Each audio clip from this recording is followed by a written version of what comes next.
सभी बच्चों को मेरा स्नेह भरा नमस्कार। इस समय हम लोग बात सीधी थी पर नामक जो शीर्षक है इस कविता का व्याख्या पढ़ेंगे। हालांकि इसके पहले हम लोग कविता के बहाने नामक शीर्षक का व्याख्या पढ़ चुके हैं। तो यह कविता जो है कुंवर नारायण जी का जो काव्य संग्रह है कोई दूसरा नहीं, इस काव्य संग्रह से बात सीधी थी पर नामक शीर्षक से लिया गया है। इस कविता के माध्यम से कवि यह बताना चाहते हैं कि कभी ऐसा होता है, लोगों की वाहवाही लूटने के चक्कर में सीधी सादी बात को इतना पेचीदा और इतना टेढ़ा बना देता है, इतने टेढ़े शब्दों का प्रयोग करता है जो सीधी सादी बात भी जल्दी समझ में नहीं आती है। तो कवि कहते हैं, बात सीधी थी पर एक बार भाषा के चक्कर में जरा टेढ़ी फंस गई। उसे पाने की कोशिश में भाषा को उल्टा पलटा, तोड़ा मड़ोड़ा, घुमाया फिराया कि बात या तो बने या फिर भाषा से बाहर आए, लेकिन इससे भाषा के साथ साथ बात और भी पेचीदा होती चली गई। कवि कहते हैं कि अपनी रचनाओं में कभी लोगों की वाहवाही लूटने के लिए सीधी सादी बात को भाषा के चक्कर में, माने एक बेहतर भाषा बनाने के चक्कर में, एक क्लिष्ट शब्दावली के चक्कर में भाषा को बिल्कुल टेढ़ा बना देते हैं और सीधी सादी बात उस भाषा के चक्कर में फंस जाती है। अर्थात उस पेचीदा भाषा के माध्यम से जो बात कवि कहना चाहता है वह सरलता से समझ में नहीं आता है। आगे कहते हैं, उसे पाने की कोशिश में भाषा को उल्टा पलटा, तोड़ा मड़ोड़ा, घुमाया फिराया कि बात बने, लेकिन कवि कहते हैं कि मैंने उसके आशय को समझने का प्रयत्न करता रहा। कवि क्या कहना चाहता है उसे पाने का या उसे समझने का प्रयत्न करता रहा, इसलिए भाषा के अर्थ को, भाषा के आशय को उल्टा पलटा, उसकी गहराई में पहुंचने का कोशिश किया, उसको तोड़ा मड़ोड़ा, उसको घुमाया फिराया कि बात या तो बने या फिर वह भाषा से बाहर आए। अर्थात कवि इस भाषा के माध्यम से, इन पंक्ति के माध्यम से, इस क्लिष्ट शब्दों के माध्यम से क्या कहना चाह रहा है वह मैं समझ नहीं पा रहा था और इसीलिए उसको घुमा रहा था, फिरा रहा था कि वह बाहर आए, लेकिन भाषा के साथ साथ वह बात जो सरल बात थी और भी पेचीदी होती चली गई। पेचीदा होने का अर्थ होता है टेढ़ा होना, माने और जो है कि उसमें जटिलता उत्पन्न हो जाना। तो वह कह रहे हैं कि और भी पेचीदी होती चली गई। कभी आगे कहते हैं कि जब सारी मुश्किल को धैर्य से समझे बिना मैं पेंच को खोलने के बजाय उसे बेहतर कसता चला जा रहा था, क्योंकि इस करतब पर मुझे साफ सुनाई दे रही थी तमाशबीनों की शाबाशी और वाह वाह। कहते हैं इस पंक्ति में, सारी मुश्किल को धैर्य से समझे बिना मैं पेंच को खोलने के बजाय उसे बेहतर कसता चला जा रहा था। मन कह रहे हैं कि उस पंक्ति के माध्यम से, उस क्लिष्ट शब्दावली के माध्यम से मैं यह उसका आशय समझने के चक्कर में बड़े धैर्य के साथ उसके पेच को यानी उसके आशय को समझने का प्रयत्न करता था, लेकिन वह समझ में आने के बजाय और टेढ़ा होता चला जा रहा था, वह और कसता चला जा रहा था। कसने का तात्पर्य होता है वह और टेढ़ा हो जाना, उसे कसता चला जा रहा था।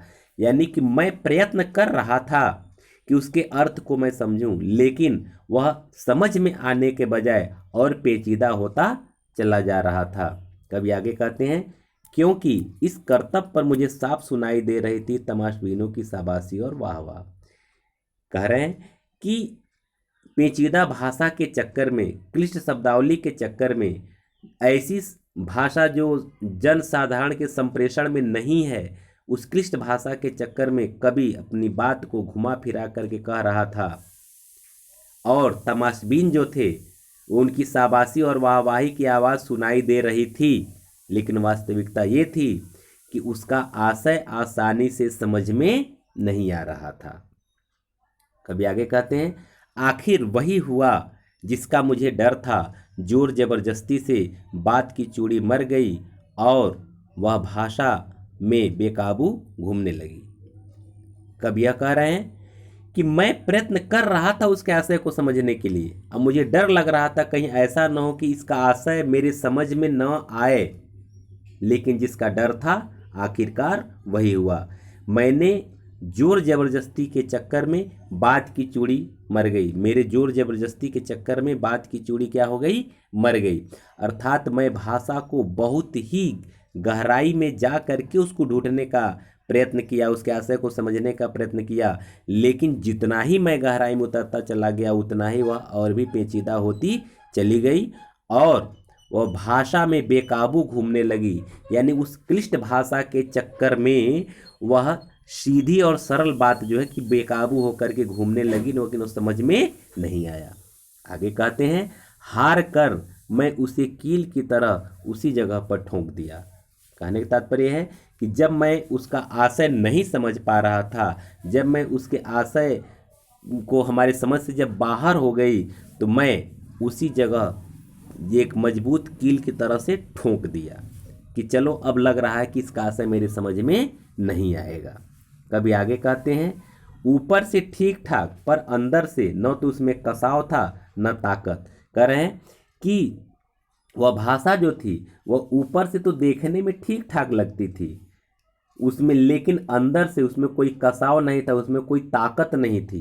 कहने का तात्पर्य है कि वह लग रहा था कि इसका आशय बहुत आसानी से समझ में आ जाएगा, लेकिन वास्तविकता ये थी कि उसका आशय समझ में नहीं आ रहा था और वो साधारण बात मेरे साथ एक शरारती बच्चे की तरह से खेल रही थी। शरारती बच्चे की तरह से खेलने का मतलब ये हुआ कि बच्चा जो है कि कोई शरारती बच्चा कि जानता है कि मैं इस व्यक्ति को चिढ़ा रहा हूँ, शरारत कर रहा हूँ, लेकिन फिर भी उसके साथ शरारत करता ही जाता है। उसी तरह से वो कह रहे हैं कि वो बात समझ रही थी कि वह मेरे पास पहुँचना चाह रहा है, लेकिन हमसे दूर होती चली जा रही थी और वह बात एक शरारती बच्चे की तरह हमसे खेल रही थी।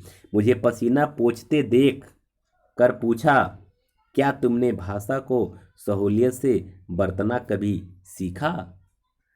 कह रहे हैं कि जब आशय नहीं समझ में आया तो मैं पसीना पसीना हो गया, मेरे समझ में नहीं आ रहा था कि इसका मैं क्या अर्थ निकालूं, और मुझे पसीना पसीना होते देख करके, मुझे पसीना पोंछते देख करके वह भाषा रूपी शरारती बच्चे रूपी भाषा ने हमसे कहा कि क्या तुमने भाषा को सहूलियत से बरतना कभी नहीं सीखा?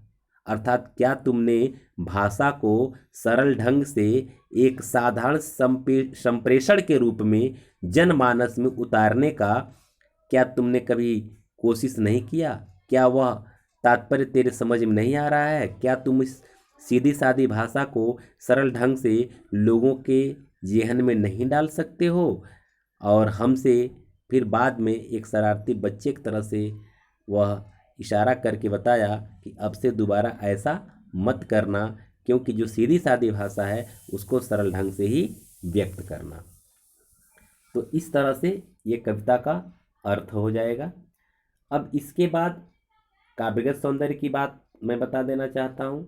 इसकी भाषा सहज सरल होते हुए भी इसमें बिंब का प्रयोग किया गया, बिंब प्रधान है। पहला पॉइंट आप ये लिख सकते हैं।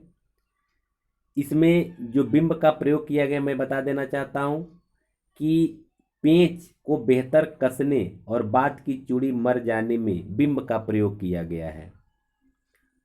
और अगला पॉइंट आप बना सकते हैं, कुछ उर्दू शब्दों का प्रयोग इसमें किया गया है, जैसे जोर जबरदस्ती जैसे शब्द जो है उर्दू के शब्द हैं, इसका प्रयोग किया गया है। कहीं कहीं तत्सम शब्दों का प्रयोग किया गया है। तमाशबीन और करतब शब्दों में व्यंग का भाव छिपा हुआ है, व्यंग्यात्मक शैली का प्रयोग किया गया है। शब्द शक्ति की बात अगर किया जाए तो ज़्यादातर इसमें व्यंजना शब्द शक्ति का प्रयोग किया गया है, कई कई लक्षणा है और ज़्यादातर इसमें व्यंजना शब्द शक्ति का प्रयोग किया गया है। तो इतना आपका काव्यगत सौंदर्य हो जाएगा। इस तरह से इस कविता का अर्थ संपन्न होता है। अब हम आपसे विदा लेते हैं। अगले वीडियो में अगले पाठ की कविता के साथ हम लोग मिलेंगे। आप लोगों को बहुत बहुत धन्यवाद, ढेर सारा प्यार।